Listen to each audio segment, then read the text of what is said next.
Hey guys, this is kicking to a handstand. So the first progression is going to be putting our hands down, just jumping up, making sure that our head stays neutral. The next one's going to be kind of the same thing, but one foot's going to go up higher. The next progression is going to be kicking up to a handstand. And then the last progression would be kicking up to a handstand, getting both legs together at the top. And then after that, you can obviously do it on the floor. Now, a lot of mistakes that we see are kids that try to push away from the mat like this instead of pushing down into the mat. They like to throw their head out when they do it. We don't want to throw our head out and arch our back. We want to keep our head neutral in between our arms, and we want our belly to stay in as much as possible. So I usually tell kids to look at where their feet are going to land, and that keeps their head in. I also tell kids to suck their belly in as they go into their handstand. A lot of times kids like to bend their arms too. We just have to make sure that these kids are pushing down as hard as they can. We want to be pushing down into the floor with all of our muscles when we do a handstand. And the last mistake that I see is kids landing with both feet at the same time. And when we do that, we risk hurting our feet and our ankles. We want to make sure that we bring one foot down first whenever possible to keep us safe. And there's your handstand.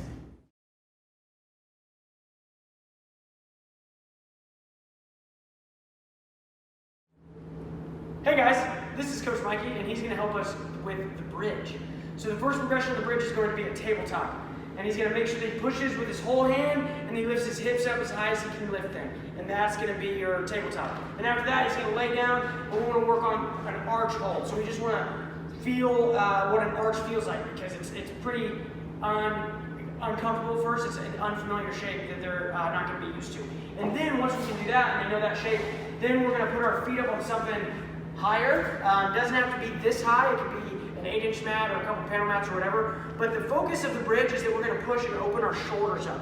So that's the whole reason we do bridges, is we want to open our shoulders up, because that's going to help us with tumbling and with the skills that we want to learn. So it's all about the shoulders opening up and the shoulder flexibility. It's not about the back. And that's the only reason we do bridges, is so that we can open the shoulders up. And if they're flexible enough that they can do it on the floor without hurting their back, then you can absolutely do that. But we just want to make sure we're focusing on the shoulders. And there's your bridge.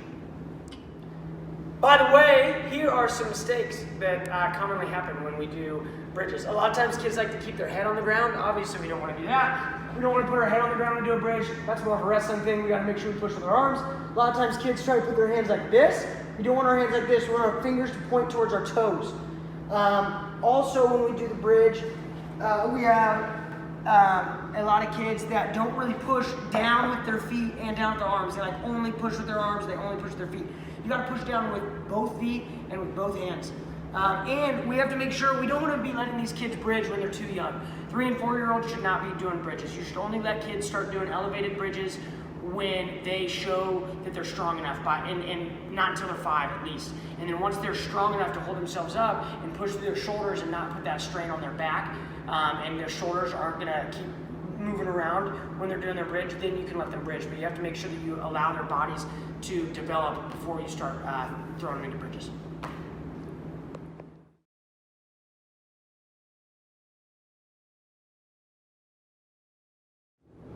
Hey guys, this is Coach Mike, and we are going to be going over the cart right now. The first progression of the cart, we're just going to put our hands down on one of these cart blocks, and we're going to step our feet over or jump over. Beautiful. And then the second progression of the cart is going to be the same thing, but you're going to start standing up. And then you'll bring your hands down to the mat and go right into stepping or jumping over. Beautiful. The third progression is going to be a full speed cart where you're trying to kick your legs over the top of your head as vertical as possible. Good. And then the last progression would be without the mat.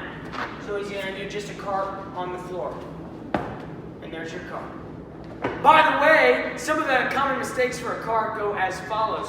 A lot of times kids are going to put the wrong foot down at the beginning. So if my left foot starts at the beginning in front, then my right foot needs to come down in front in the end. A lot of times kids will keep that same side foot in front, and that is not what we want to do in a cart. The other mistake that we see a lot is kids will put their hands the wrong way. So if my left foot is in front, then I need to put my hands facing left. My fingers need to face to the left side. A lot of times kids go like this, and that messes them up. So we just got to make sure we go over this stuff, and go over hand placement and foot placement as they're learning their carts, so that we don't have to tackle those same issues later.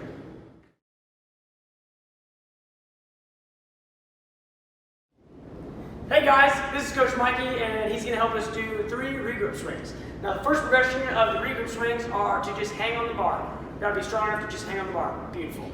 Then we're going to shift our hands and just work on what the regroup is going to be like, but we're just doing it slow and without the pressure of doing a swing while we're doing it. Then we're going to do some regroup swings with help. And it's important as the coach, you want to help lift them up in the back if you're having a tough time understanding it. That way they know where to, at what point in the swing to go ahead and do that regrip. And then once they understand that, then they can start doing regrip swings by themselves, and they want to make sure they're swinging up high in the front so that they're getting big swings. And he's going to re-wrap his hands. And you don't have to bring your hands all the way off the bar. You can just shift your hands. You just want to do what is the safest for the kid, and if their hands do come up off the bar, then that's okay. They just need to make sure that they grab the bar again. A lot of the common mistakes for these are going to be when kids let go in the front of their swing. We don't want to let the ninjas let go in the front of their swing unless we're doing a window escape or a skill that is supposed to let go in the front, because that's when a lot of times when we lose control and we put our arms back and hurt ourselves. So we want to make sure that we come off the bar in the back every single time, and we also want to make sure that we are kicking our legs forward in the front of the swing. If you just jump to the bar and hang on the bar and let momentum swing you, then you're not going to have enough momentum in the backswing to even do a regrip. You've got to push down on the bar to be able to have the time to do the regrip. And there's your regrip.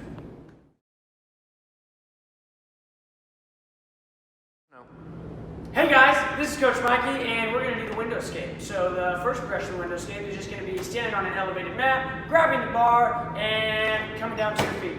Wow. Then the second progression is going to be the same thing, except we're going to have a little bit of an obstacle. Now you may not use an obstacle this big, but Mike's a big boy, so I'm going to let him use it.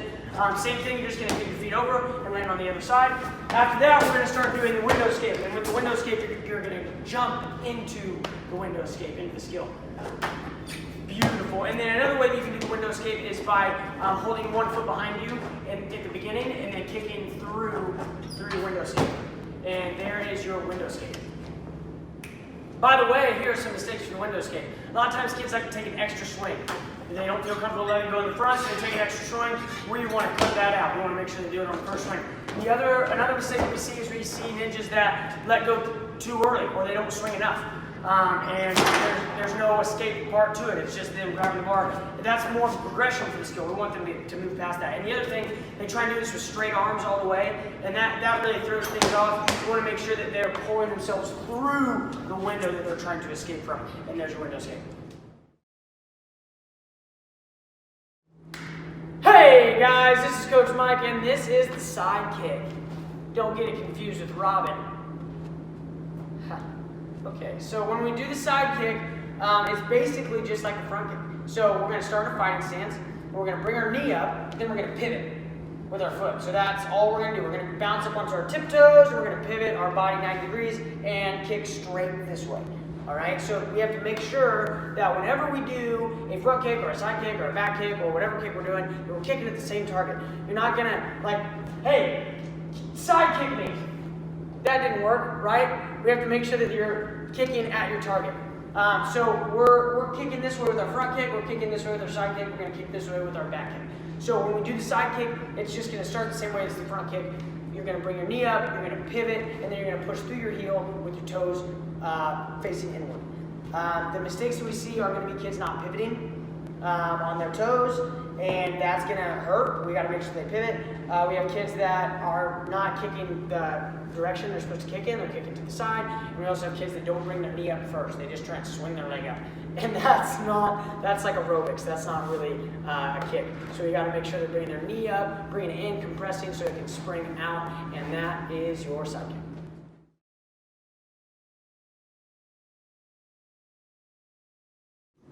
Hey guys, this is Coach Danny, and this is the Kong.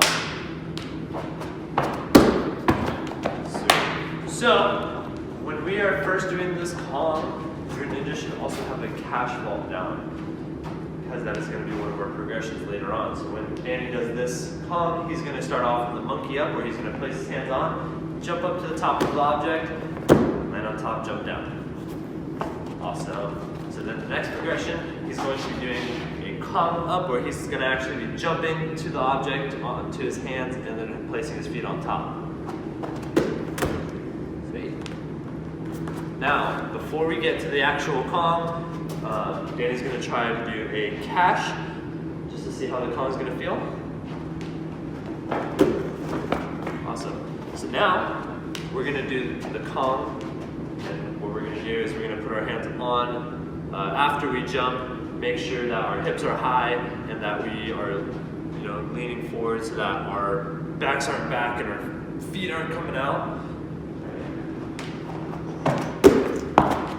Sweet. So a lot of the times what will happen is that if your hands are on for too long, you're actually going to end up turning this ball into a cache ball. So leaning back is what causes ninja's feet to come out, and we don't want their feet to come out because this is a Kong and not a cache. They're two different vaults. They have two completely different purposes. And that's your Kong.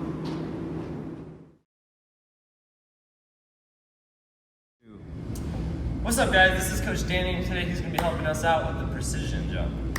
So, first off, what you're going to do is you're going to make sure that your feet are together, your arms are up, and that you're going to swing them back. And when you swing your arms back, bend your knees, and as you jump up, you're going to swing your arms up and extend your legs so that you can do the precision jump. When you land, make sure your legs are bent and your arms out in front of you to help you balance. And then Coach Danny is going to be doing a jump from right here to this line, keeping the same technique.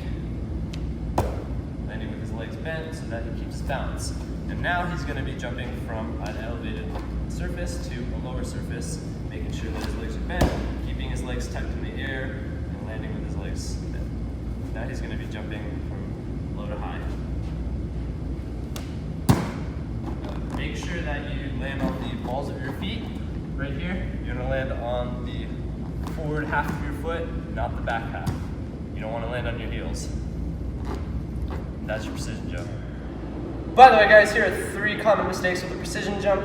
First, we want to make sure we do not land on our heels, because if we land on our heels, we might slip out, so we can't land on our block and stay on it. So another one that a lot of people do is keeping our legs straight when you jump and when you land. We want to make sure we bend our legs and we don't keep them straight, because if we do that, all the shock gets sent up our whole bodies and it can hurt a lot and it's not good for your knees. Another thing is jumping too far. If you want to land on your object, you need to jump higher than further. If you jump too far, you'll have a hard time sticking it and you'll fall off. So you want to make sure that you jump higher so you can land down on your block. That's it. Go. Hey guys, this is Coach Michael, and we're going to do some clears.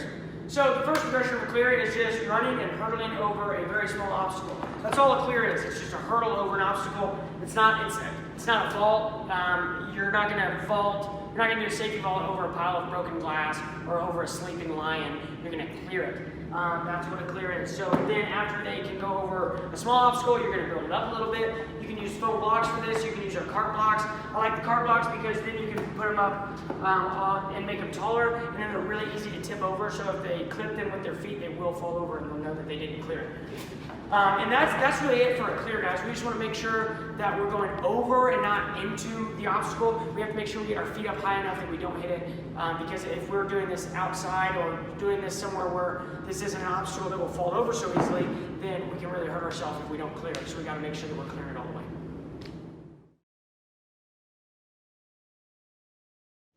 Hey guys, this is Coach Mikey, and we're going to be working on the Regrip 180 swing. Can you show them one? Yep. Woo! All right. So the first progression of this is just 3 regrip swings, right where we left off in our last video. Just swing, regrab. So good. That's so good. Wow. Beautiful. And he's going to do one more, I think. Wow.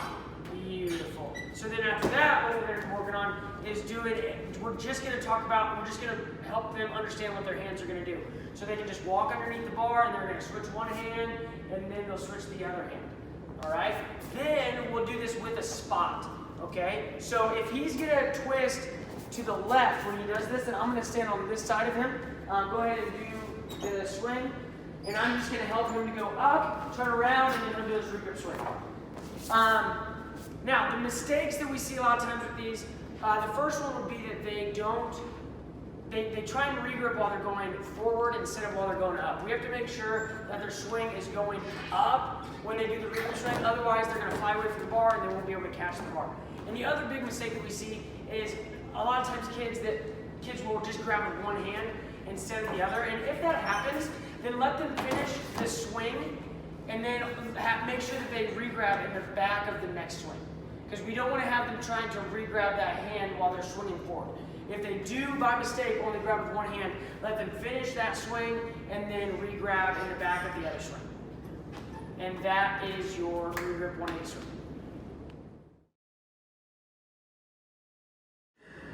Hey guys, this is Coach Mikey, and this is the Window Escape 180. Wow. Alright, so the first progression of the Window Escape 180 is going to be a window escape, like we finished the Window Escape video. Beautiful. Then do a 180 turn. Good, so the next progression would be a window escape and then a 180 jump at the end. And then we're just going to do a window escape 180. So you're going to window escape, pull through, and do a 180 turn. Now, the two main mistakes we see are, first off, when ninjas don't do the window escape the right way, they just come straight down. And that's not a window escape 180, that's just doing a 180. And the other mistake that we see a lot is when ninjas let go of the bar too late. They stay on the bar too long, and then they don't give themselves time to do the full 180-degree turn. So we have to make sure that we pull through, and that after we pull through, that we 180 on the way down so we can complete the whole thing. And there's your window escape 180.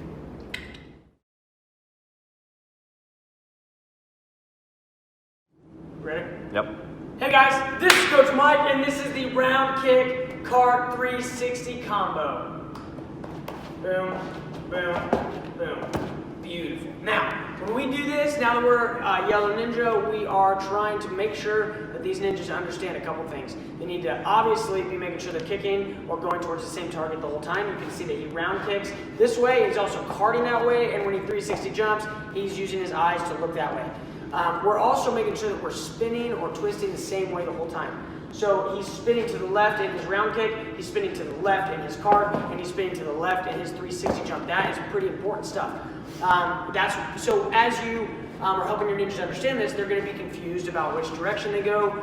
So try to cater the way that you teach it based off of what's comfortable for them. So if you have a ninja that only likes to kick with their right leg, they only like to round kick with the right leg, then you're going to have to make sure that you teach them how to do a cart with their left so that they're not switching directions. It's going to be hard to keep momentum if you're switching the way that you're moving or switching the way that you're turning the whole time.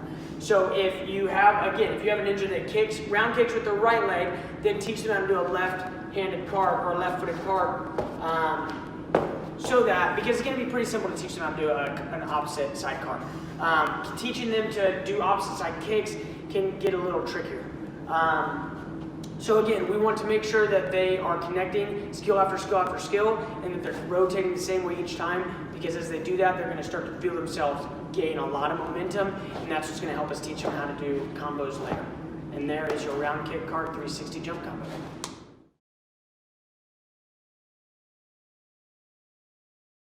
Hey guys, this is Coach Mike, and we are going to be doing the back handspring with help. That's what we're talking about in this video. So we're not going to get into all the progressions of the actual back handspring. That's going to be in the back handspring video, which is in the green videos. But what we are going to talk about is the back handspring with help and where they need to be to complete the back handspring with help on the progress chart. So the back handspring with help, guys, is going to be making sure that we sit back, jump through our hips, knees, ankles, toes, and we reach back for the floor, and then we're strong when we are in our handstand phase in our back handspring. What we don't want is to have a ninja that just jumps straight up and does back handspring, or it makes their coach do everything for them. So actually, it would probably be better if we do it this way. So you want to stand right here, and then can you face that way? And can you just sit back a little bit, and then jump back? So we want to make sure that they know that in a back handspring they jump back. And also, when we do the back handspring, let's do a really bad one, where you just kind of make me do the whole thing. So we don't want it to be this! Because you're making the coach do the whole thing for you, and that's not being able to do a back handspring with help. That's being able to let your coach carry you during class, and that's not what we want. So this time, let's do a good one. we're just gonna make sure he goes back, jumps, pushes, and is fully supported by his own muscles, and then lands on his feet.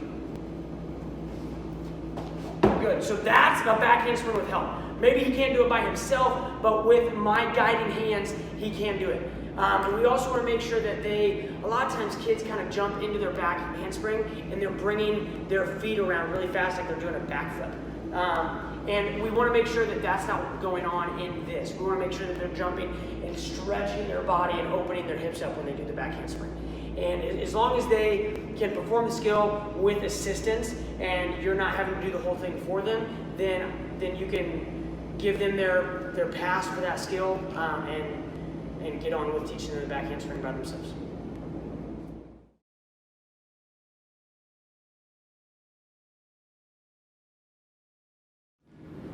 Hey guys, this is Coach Mike, and this is the back handspring. Yes. All right, so we're talking about the back handspring in this video. The first thing they need to be able to do is they need to understand that the first step is going backwards and getting off balance. So they're just going to put their arms out in front of them or up at their ears either way, and they're going to just sit down onto a mat. And you can have them like do that a little farther, have them start a little farther forward, and just make sure that they're like looking forward and not looking back at the mat.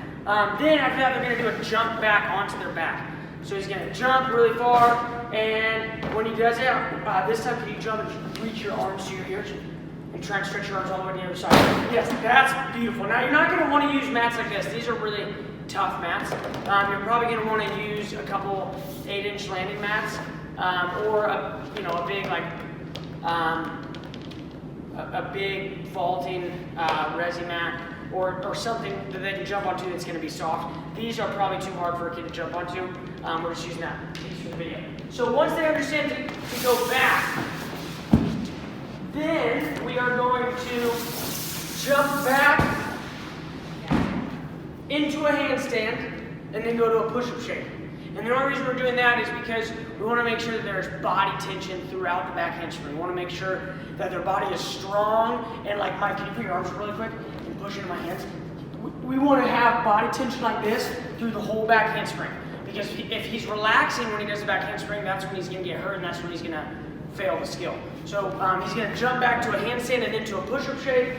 And I'm going to spot him on this, and so will you. Good. And we want to... The only reason we're doing push-up shape is because it's going to keep the core long. So you don't have to be super picky on the shape of it, but we want to make sure that he is using all of his muscles all the way through the jump, in the handstand, and then all the way down. And obviously when he does a really fast back handspring, he's not going to land in that shape, but if he has the muscles to be able to hold his body strong from the handstand to the push-up shape, it's going to help out a lot in the back handspring. So after they can do that, then they're going to do what we call a snap down or a snap up. So I like to do these like standing on the floor with their hands on the mat, or you can do it on flat ground. It just takes a little more power. But really, we call it a snap down or a snap up because we're snapping the feet. We go to a handstand and then we're snapping the feet down. But we're also snapping the chest up. So it kind of depends on what mistakes I'm seeing, what I'm going to call that. Because if I feel like the ninja is having a tough time bringing their chest up, then I'm going to say, hey, let's do a snap up. And I want them to focus on snapping up at the end. Can you do one where you're focusing on like getting your arms up? Snapping up at the end. Yeah, so it kind of depends on where they're making a mistake, what I'm going to tell them. But then after that, then you're just going to do a back handspring. So you're going to start by spotting the back handspring, which is just going to be one hand on the lower back. Sometimes you can put a hand on the leg. And then once they can do that, then they're going to be doing back handsprings by themselves. And that's the progressions of the back handspring. The mistakes that we see are a lot of times ninjas don't jump, they don't go back. They try and stay in the same spot when they do a back handspring, and they're not strong when you do that. The longer your body is, the stronger your body is. So we want to make sure that we're stretching our body back and we're jumping back and getting off balance when we jump into our back handspring. The other thing is kids like to throw their head really far back or arch their back, and you can't be strong and arch your back really far or throw your neck out. If you think about your spine and your neck, they're like, one and the same. Like the vertebrae go all the way from your skull all the way down to your tailbone, and you wouldn't want to throw just the top 3 or 4 vertebrae 90 degrees straight backwards. That's not going to be healthy in anything that you do. So we want to make sure that we're keeping our head in a neutral position. And then we want to make sure that, especially through the push, a lot of times kids will, when their head is out and they jump back to the handstand, then they're going to crash and they're going to land on their knees because they're not able to push because they're back here. So we want to make sure we're pushing through the shoulders all the way. And a lot of times ninjas are going to land on their knees first because that's just comfortable to do when they're doing it on a mat. Try to just remind them that landing on their feet is a choice. And like I would rather them do a back handspring where they just step down like a handstand than land on their knees because they're not going to be safe landing on their knees. So make sure that you are encouraging your ninjas to land on their feet every single time they do the skill. And that is your back handspring.